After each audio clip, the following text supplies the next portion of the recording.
Welcome back to the second video in this series covering the higher tier only content from the Physics Combined Science GCSE course from the magnetism topic. In the first video we introduced the motor effect, and some of the key ideas are on the screen there. We saw that if you have a current in a wire at 90 degrees to a magnetic field, then that wire will experience a force. And we also went through the ways that we could increase or decrease the force or reverse the direction of the force. In this video, we're going to look at how we can predict the direction of the force, or indeed how we could predict the direction of the current or the magnetic field if we knew the direction of the force.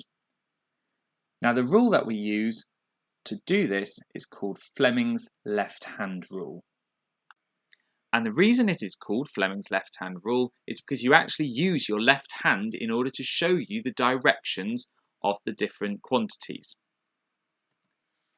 So if you take your left hand and configure it like this on the screen, so you have your thumb, your first finger and your second finger all at 90 degrees to each other, we're going to allocate a different quantity to each finger.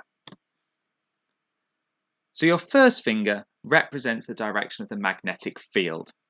Magnetic field, F for first. Your second finger represents the direction of the current. We've got a C in second, C for current. And finally then, your thumb represents the direction of motion or the force. There's an M in thumb, M for motion. You might want to draw a version of the diagram down or take a photo of it because I know it's quite difficult to draw.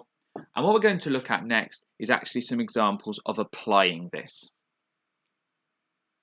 Now, it's worth noting here that it's very difficult to draw diagrams in 3D.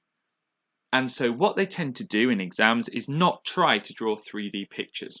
So we need a way to represent a current or a force or a field going into or out of the page. And the following symbols tend to be used. A cross in a circle in this context means a current going away from you, or it could represent a magnetic field going away from you or inwards into your page. A dot in a circle represents a current or a field coming towards you or out of the page. A good way I always think you can remember this is to imagine that you are doing archery and think of an arrow. As an arrow flies away from you, you will see the cross of the flight of feathers on the back. Hence, the cross is moving away from you. If an arrow is coming towards you, you will just see the point of that arrow coming straight towards you.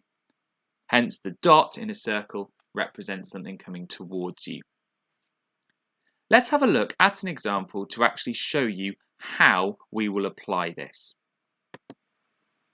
You can see I've drawn a simple situation here where we've got a current and we've got a magnetic field, and we want to predict the direction of the force on this current. Now, the first thing we need to do then is work out what direction the magnetic field is. Well, we know magnetic field always goes from north to south. So I'm going to start off actually by adding on some arrows here, showing the direction of the field from north to south. Now, what I then need to do is to apply Fleming's left-hand rule. Now, I don't know how easy it will be for you to see. Okay, here's my left hand with my fingers arranged in Fleming's left-hand rule. So I need to arrange this. So my first finger is pointing along the direction of the field from north to south. I need to arrange my hand now so that the current is pointing in the direction of the current here. So my second finger pointing the direction of the current. I appreciate it's difficult to see there on the screen, on the camera, but that's left my thumb pointing down into my page. So the direction of the force in this case would be downwards into the page. In fact, it's probably better not to use the term downwards, use the term into the page, away from you. I'm going to put up on the screen now a few other examples for you to try. In each of these situations, you have to work out the quantity it's asking for underneath. The circles in the middle represent the wire, and the arrows represent the force. If you want to pause the video now and try and work out your answers, feel free to do so.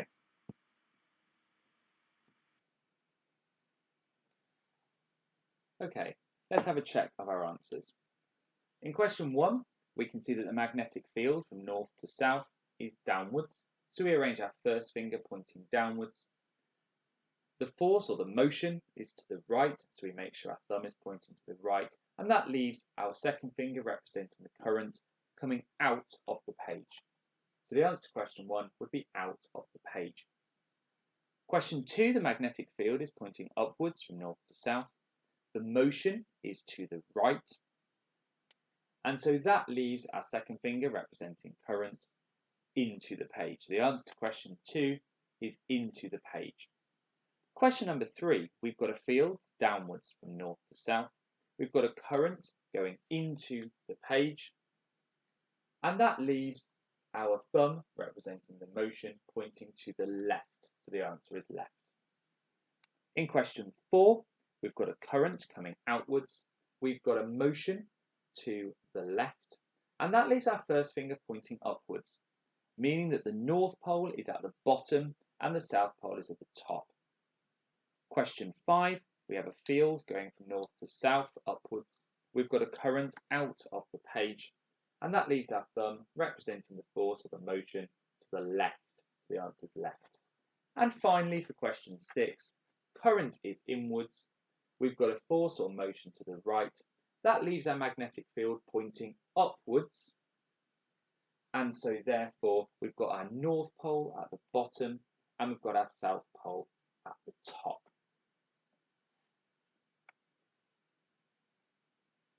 So I hope you now feel confident answering questions involving Fleming's left-hand rule.